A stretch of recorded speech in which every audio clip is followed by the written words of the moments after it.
Di hari Lebaran nanti, mungkin sebagian dari kita sedikit merasakan kecemasan, ketakutan, dan kebingungan. Silaturahmi di hari raya yang merupakan hal yang menyenangkan dulunya saat kita kecil, tapi seiring berjalannya waktu, silaturahmi keluarga saat dewasa ini sudah menjadi hal yang sedikit menakutkan. Bahkan ingin sekali kita hindari. Jujur, aku juga merasakannya. Aku sudah mikir-mikir, nanti pas selesai sholat Id mau kemana ya? Biar nggak langsung pulang, terus mau menghilang aja. Jika teman-teman juga merasakan ini, ternyata kita sama.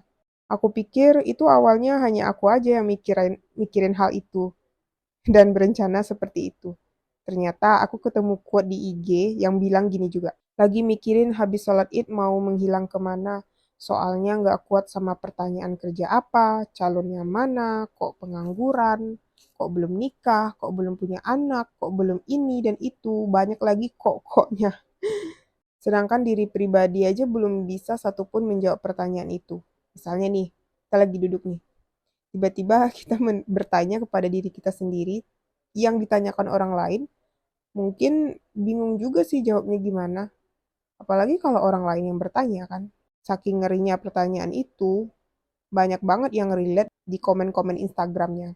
Sebenarnya pertanyaannya simple kan, tapi kenapa jadi sangat menakutkan bagi saya atau bagi teman-teman yang juga sedang mengalami.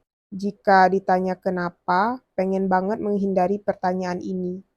Alasannya entah kenapa saat pertanyaan itu ditujukan pada kita, itu membuat kita sedih.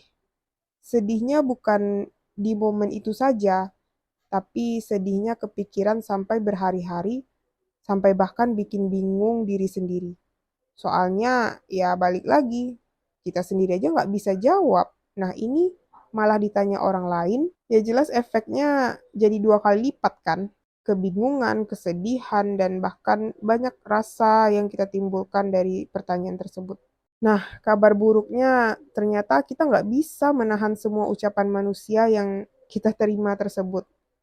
Apakah ucapan itu menyakiti kita atau bahkan membuat kita sedih? Kita hanya bisa terima dan proses. Jika itu biasa saja bagi kita, ya oke lah ya, nggak kepikiran. Tapi jika itu membuat kita sedih dan terbawa perasaan, siapa juga yang akan peduli?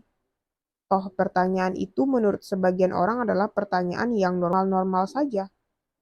Nggak gimana-gimana kan, nggak kasar juga. Sebenarnya aku udah baca banyak buku gimana caranya menghadapi pertanyaan itu, supaya aku juga kuat dan nggak sedih mulu tiap tahun.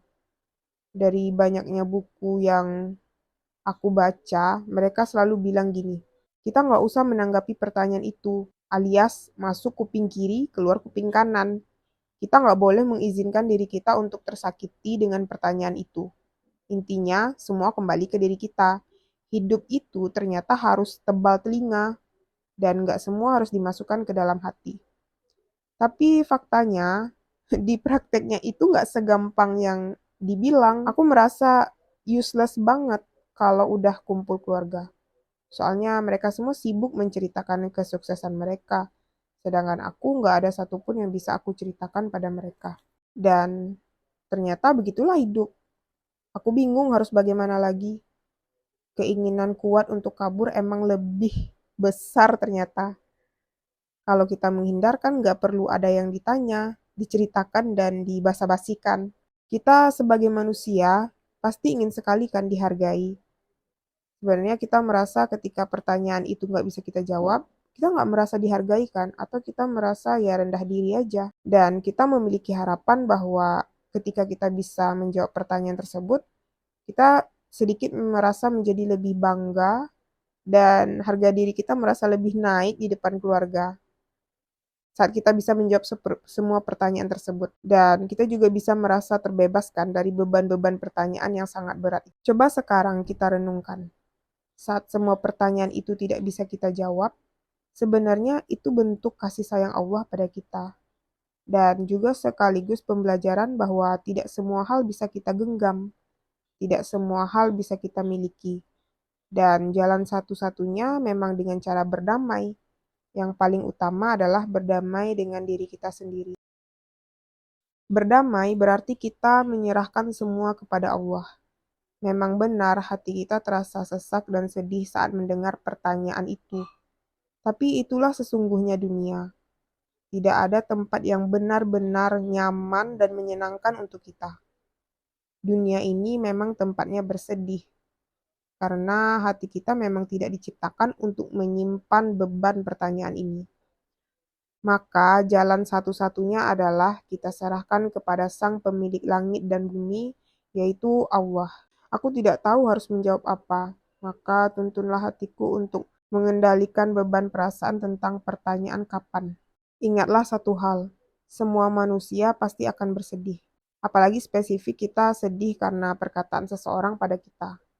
Nabi pun merasakan sedih karena ucapan dan perilaku seseorang yang menjadi pegangan kita saat ini adalah satu-satunya Tuhan yang Maha Esa, yaitu Allah, yang telah menuliskan di dalam Al-Quran, terdapat pada surat Al-Hijr ayat 90, Yasin surat 76, Al-An'am ayat 33, dan Yunus ayat 65.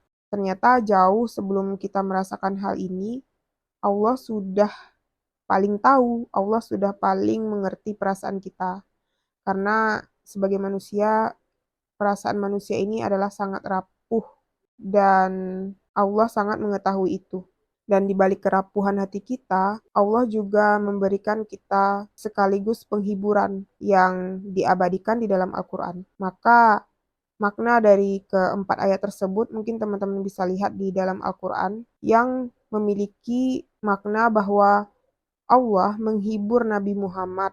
Jangan sampai ucapan orang-orang atau ucapan mereka membuat engkau bersedih hati. Dan Allah sangat tahu apa yang mereka rahasiakan dan apa yang mereka nyatakan. Maka Allah tahu apa yang kita rasakan. Tergambarkan dari keempat ayat tersebut.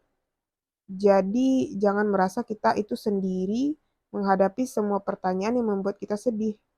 Allah sangat paham bagaimana perasaan kita saat kita menerima pertanyaan kapan. Percayalah, ayat itu bukan hanya untuk Nabi Muhammad, tapi juga untuk kita, untuk rasa sakit yang kita rasakan. Dan melalui kenyamanan yang Allah berikan kepada Rasulullah, Allah juga menghibur serta menyembuhkan hati kita. Jadi, jika kita sudah tahu kenyataannya bahwa Allah memang sudah mengerti dengan perasaan kita jauh sebelum kita merasakan hal ini, maka apalagi yang membuat kita gelisah karena Allah Maha melihat dan Maha mengetahui perasaan kita. Kita serahkan saja semua yang kita rasakan hanya kepada Allah. Jauh sebelum manusia memahami, ternyata Allah sudah memahami apa yang menjadi kesedihan kita.